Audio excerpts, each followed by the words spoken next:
Hello दोस्तों, नमस्कार। MCC classes में आपका स्वागत है। दोस्तों हम पढ़ने वाले हैं अगला टेस्ट यानी कि टेस्ट नंबर 2 आपका। ठीक है, अगर इन प्रश्नों को लगा लिया ना दोस्तों तो जेल प्रेरी में साइंस मतलब आपका ये है कि लगभग आप बना दोगे दोस्तों। ठीक है, आप जो तैयारी कर रहे हैं अपने स्तर से वो करिए, पर साथ में ये वीडियो भी देखते रहिए। सिर्फ देखना है और इसको याद रखना है आपको कैसे भी। ठीक है, तो आपने जो पिछले प्रश्न किया था उसका क्वेश्चन का आंसर भी आप डिस्कस करेंगे दोस्तों, और एक क्वेश्चन और मैं आपको दूंगा। तो आइए स्टार्ट करते हैं।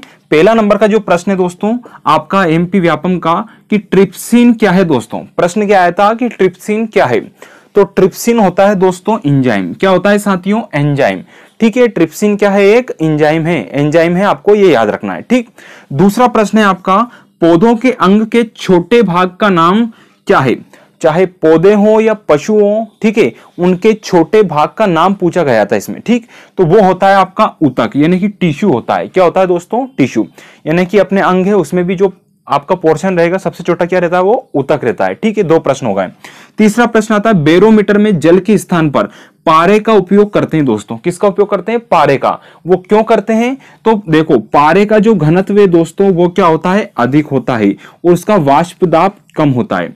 यानी कि बैरोमीटर में जो जल की जगह हम पारे का यूज करते हैं, और जो ठंडी जगह रहती है वहां पे एल्कोहल का यूज करते हैं। ठीक है, आपको यह भी याद रखना है। पर पारे का घनत्व अधिक होता है और वाष्प दाब कम होता है, इसलिए इसका यूज करते हैं।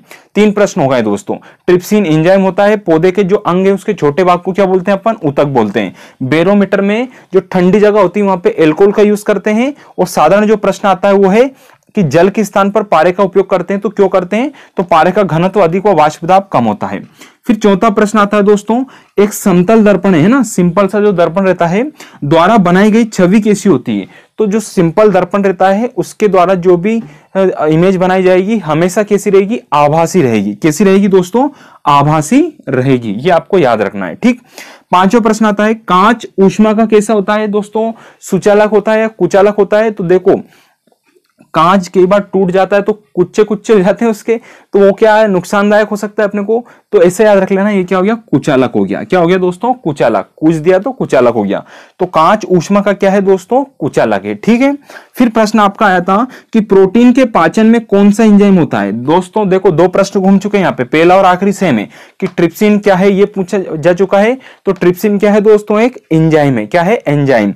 और प्रोटीन के पाचन में कौन सा एंजाइम यूज होता है? तो वो होता है ट्रिप्सिन। यानी ट्रिप्सिन का कार्य क्या होता है? प्रोटीन को पचाता है। ठीक है, फिर अपना ये 6 प्रश्न यहाँ पे कंप्लीट होते हैं। 3 अपन ने डिस्कस करे, 3 वापस से करते हैं कि समतल दर्पण हमेशा आभासी इमेज बनाएगा आपकी। ठीक है, कांच ऊष्मा का क्या होता है? कुचालक होता है। और प्रोटीन पाचन में कौन सा एंजाइम यूज करता है? ट्रिप्सिन। ठीक है, फिर दोस्तों अगला है आपका, मैं बात करना चाहूंगा कि जो आपका प्रश्न था जॉन डाल्टन, अधिकतर लोगों ने मतलब यूं मानो कि मैक्सिमम लोगों ने सही आंसर दिया, और बिल्कुल सही आंसर दिया दोस्तों। इसी प्रकार आंसर देते रहिए, मतलब आप थोड़ा सर्च करोगे, ढूंढोगे तो वो चीज आपको ज्यादा याद रहेगी। ठीक है, अब आपका दूसरा प्रश्न है दोस्तों वही वाला कि ये पहला प्रश्न था, ये दूसरे टेस्ट का दूसरा प्रश्न है कि परमाणु संरचना क्या जुड़ गया इसमें दोस्तों?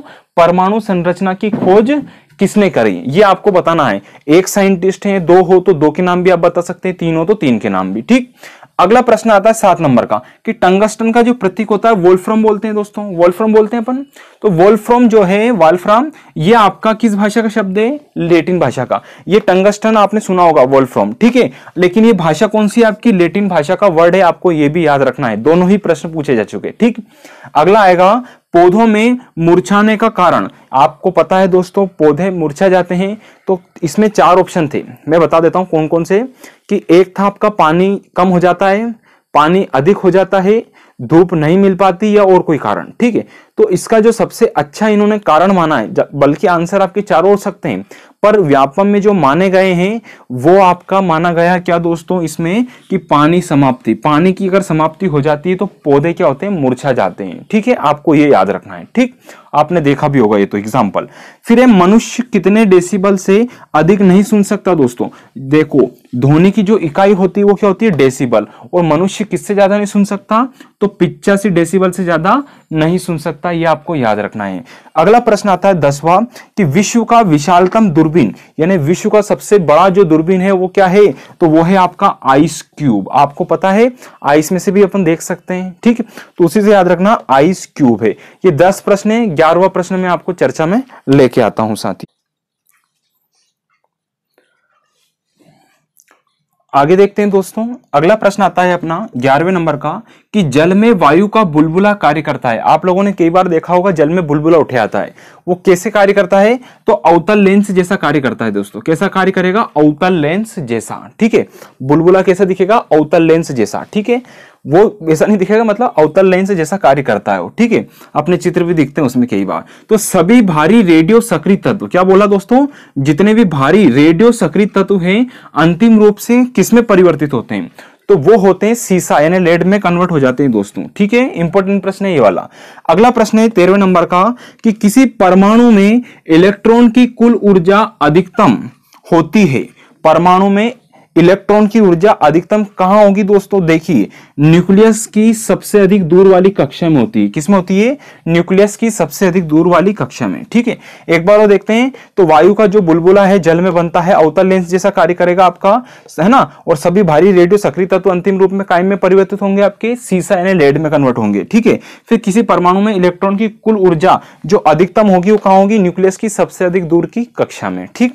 फिर आता है आपका ट्रांसफार्मर। ट्रांसफार्मर के कोड के सर्वोत्तम द्रव्य है, क्या है दोस्तों? नर्म लोहा का रहता है, ठीक है, नर्म लोहा, ठीक।